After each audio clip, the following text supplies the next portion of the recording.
Bank খাত উন্নতি হলে দেশে শিল্প কারখানা ও বেকার সমস্যা দূর হবে, দেশে অধিক কর্মসংস্থান সৃষ্টি হবে। সোমবার দুপুরে সোনাইমুড়ি আমিশাপাড়া বাজারে এনআরবিসি ব্যাংক শুভ উদ্বোধন অনুষ্ঠানে প্রধান অতিথির বক্তব্যে বিএনপির চেয়ারপারসনের ব্যারিস্টার এএম মাহবুব উদ্দিন খোকন এসব কথা বলেন। ব্যাংকের পরিচালক লকিউত উল্লাহর সভাপতিত্বে বিশেষ অতিথি হিসেবে বক্তব্য রাখেন সোনাইমুড়ি উপজেলা বিএনপির আহ্বায়ক আনোয়ারুল হক কামাল, সোনাইমুড়ি পৌর বিএনপির আহ্বায়ক মোতার হোসেন মানিক, জেলা যুবদলের সভাপতি Monjurul Azim Sumon, NRBC bank Noakhali, Feni, Lakshmipur area আঞ্চলিক প্রধান কাজী মোহাম্মদ জিয়াউর করিম, আমিশাপাড়া শাখার ম্যানেজার মোহাম্মদ ফজলে রব্বি সহ ব্যাংকের কর্মকর্তাবৃন্দ।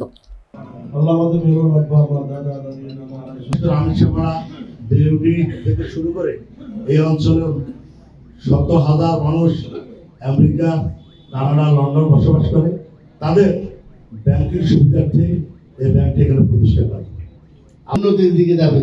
প্রতিটি অর্থ একজন থেকে একজন যত দ্রুত ব্যাংকের শুভ উদ্বোধন অনুষ্ঠানে আজকের এই সভায় উপস্থিত আছেন।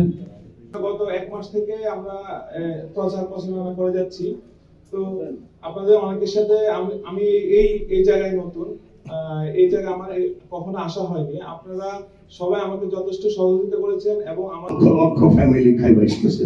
আমি আমিশাপাড়া যারা ইটালি আছেন, প্রবাসে আছেন, সকলের প্রতি আহ্বান রাখবো, আমার এই ব্যাংকে আপনারা আসেন, আপনারা আপনাদের সেবা নেন, আপনাদের যতটুকু যা কিছু সমস্যা আছে যদি কিছু আমাদেরকে জানাই, আমরা সমস্যার সমাধান করবো।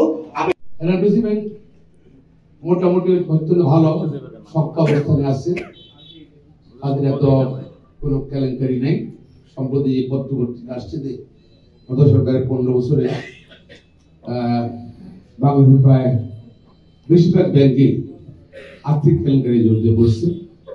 কিছু কিছু মানুষের টাকা প্রায় জমা দিচ্ছে, সাধারণ মানুষ জমা দিচ্ছে, ব্যবসায়ী জমা দিচ্ছে, আর অবশ্যই ব্যাংক লোন দেয়।